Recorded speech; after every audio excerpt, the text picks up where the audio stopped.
आज बहुत simple topic, biology का टॉपिक, जीव विज्ञान का टॉपिक बताने वाला हूँ। इसे बोलते क्या हैं? जैसे बोलते हैं किंगडम क्लासिफिकेशन, जगत का वर्गीकरण। किंगडम क्लासिफिकेशन बताने वाले हैं जो चार तरह होता है 5 kingdom classification, 4 kingdom classification, 3 kingdom classification, 2 kingdom classification. इस क्लासिफिकेशन में क्या क्या आता है, कौन सा इंपॉर्टेंट क्वेश्चन होता है, कैसे नीट में आता है, कैसे AIPBT में आता है, कैसे ICR में आता है, कैसे आपके बोर्ड एग्जाम में आता है, कैसे आपके होम एग्जाम में आता है, ये बताने वाला हूँ। तो अगर आप चाहते हैं कि आपको ये पूरी जानकारी मिले तो वीडियो मिस मत करिएगा, लास्ट तक देखिएगा और हाँ, सब्सक्राइब शेयर करना मत भूलिएगा। तो आज टॉपिक हम लोग का क्या है? Kingdom classification. Kingdom classification. जो किंगडम क्लासिफिकेशन होता है, ये मुख्यतः जो किंगडम होता है ये बायोलॉजिकल हायरार्ची से लिया गया है।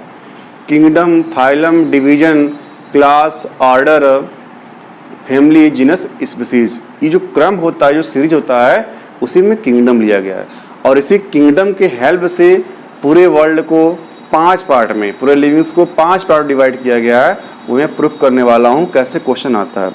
तो स्टार्टिंग में किंगडम को बताने के लिए पूरा जो साइंटिस्ट थे उन्होंने 4 पार्ट बांटा था। पहला क्या था? 2 किंगडम क्लासिफिकेशन। जो 2 किंगडम क्लासिफिकेशन है, इसको अर्नस्ट हैकेल दिया था। कौन दिया था? Proposed by EARNST, Ernst Hückel साहब ने दिए थे। और इन्होंने सभी लिविंग्स को 2 पार्ट बांटा था। पहला क्या होता था? प्लांटी, और सेकंड क्या होता था?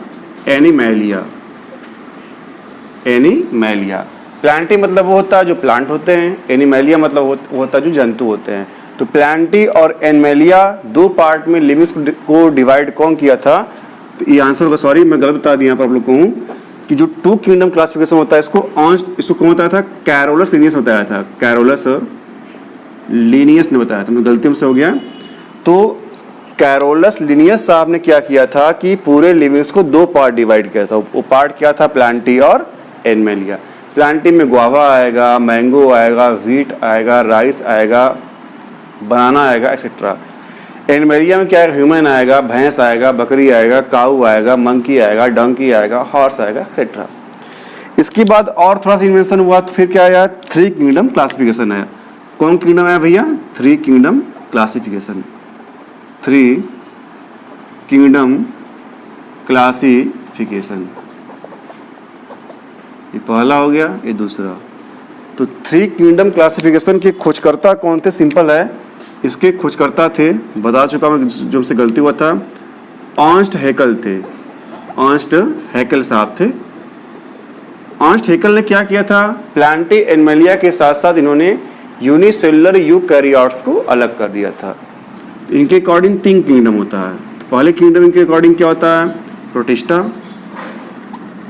सेकेंड इनके अकॉर्डिंग क्या होता है? प्लांटी। किसके अकॉर्डिंग भैया? हैकेल साहब के अकॉर्डिंग। और थर्ड क्या होता है? एनिमैलिया।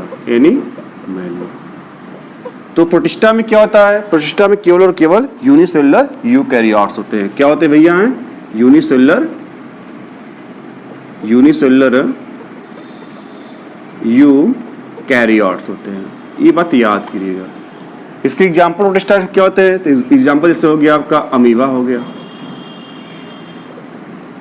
पैरामीशियम हो गया, यहां तक कि जो प्रोटोजोआ होता है, आल प्रोटोजोअन्स किसमें आते हैं भैया? तो आपका आंसर होगा प्रोटिस्टा किंगडम में आते हैं। जितने यूनिसेलुलर यूकैरियोट्स होते हैं, उस यूनिसेलुलर यूकैरियोट्स को किसमें रखा गया है? तो आपका आंसर होगा प्रोटिस्टा। ये क्वेश्चन कई बार नीट में आया है, कई बार BHU BSc में आया है, कई बार क्या नाम है BSc नर्सिंग में आया है, कई बार क्या नाम है आपका AIPBT में आया है, कई बार आपका ICAR में आया है, कई बार पॉलिटेक्निक डिफार्मा में आया है। On which kingdom of the livings that's includes only unicellular eukaryotes, that's your answer will be protista. Okay, third देखते हैं हम लोग हैं, बहुत सिंपल थर्ड है। थर्ड क्या है?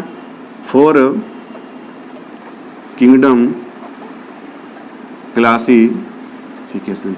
तो भैया 4 किंगडम क्लासिफिकेशन कौन दिया था? प्रपोज्ड बाय, तो आपका आंसर होगा कोपलैंड ने शायद किया था। कोपलैंड, कोपलैंड साहब ने क्या बताया था कि मतलब कोपलैंड साहब ने 4 किंगडम क्लासिफिकेशन को दिया था। तो कोपलैंड साहब के अकॉर्डिंग जो 4 किंगडम, तो देखिए क्या क्या होता है। पहला होता है प्रोटिस्टा, सेकंड क्या होता है माइकोटा। इन्होंने एक नया टर्म दिया था, उसका नाम क्या था माइकोटा। माइकोटा को आज में क्या बोलते हैं, फंगी बोलते हैं, फंगी। थर्ड क्या था प्लांटी, और फोर्थ क्या था भैया एनिमेलिया। तो इन्होंने नया नाम क्या दिया था माइकोटा। तो माइकोटा वर्ड किसने दिया हुआ है, कोपलैंड साहब ने दिया हुआ। मतलब इन्होंने सभी फंगियों को अलग रख दिया था, मतलब ये अलग तरह के लिविंग्स हैं, उनका कैरेक्टर देख करके, उनका आर्टिफिशियल क्लासिफिकेशन करके उनको अलग कर दिया था। नाम क्या था माइकोटा। तो माइकोटा वाला या 4 किंगडम क्लासिफिकेशन कौन दिया था, कोपलैंड साहब। बहुत इंपॉर्टेंट है, याद कर लीजिएगा। आगे बढ़ते हैं, फोर्थ जो सबसे इंपॉर्टेंट है, इसका नाम क्या है 5 किंगडम क्लासिफिकेशन। 5 kingdom classification. तो 5 किंगडम क्लासिफिकेशन के खोजकर्ता कौन थे, कौन दिया था। तो आपका आंसर बहुत सिंपल आंसर है, R.H. व्हिटेकर ने दिया था। ये कई बार एग्जाम कॉम्पिटिशन में आया है कि 5 किंगडम क्लासिफिकेशन में कौन दिया था, तो R.H. व्हिटेकर साहब दिया था। R.H. व्हिटेकर साहब के अकॉर्डिंग जो 5 किंगडम होता है, देखिए कौन कौन होता है, बहुत सिंपल है। पहला क्या होता है मोनेरा। इन्होंने मतलब मोनेरा खोज किया था। मोनेरा मतलब क्या होता है, ऑल प्रोकैरियोट्स। मतलब प्रोकैरियोट्स के किंगडम का नाम क्या होता है, मोनेरा होता है। मतलब सभी प्रोकैरियोट्स किसमें रखे गए होते हैं, मोनेरा में। सेकेंड क्या होता है, प्रोटिस्टा होता है, पता होगा आप लोग को। थर्ड क्या होता है, फंगी होता है, माइकोटा को फंगी बंद बोला गया। फोर्थ क्या होता है, फोर्थ होता है प्लांटी होता है, प्लांटी। अब फिफ्थ क्या होता है भैया, एनिमेलिया। यही क्या होता है 5 किंगडम क्लासिफिकेशन। इसमें खोजकर्ता कौन थे, R.H. व्हिटेकर। और R.H. व्हिटेकर साहब ने 5 किंगडम क्लासिफिकेशन में नया चीज क्या इंक्लूड किया था, मोनेरा को। ये रहा भैया आप लोग के लिए किंगडम क्लासिफिकेशन। बहुत इंपॉर्टेंट है, कौन खोज किया है, कौन बताया है, किसने कौन सा टर्म इसमें यूज किया है, किस साइंटिस्ट ने कौन सा टर्म इसमें इंक्लूड किया है, एक कॉम्पिटिशन में आता है। 5 किंगडम क्लासिफिकेशन कौन दिया है, कई बार कॉम्पिटिशन में आया हुआ है, सब लोग याद कर लीजिएगा, R.H. व्हिटेकर साहब ने दिया हुआ है।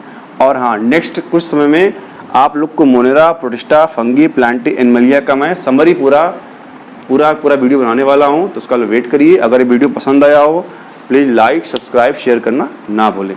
Thank you.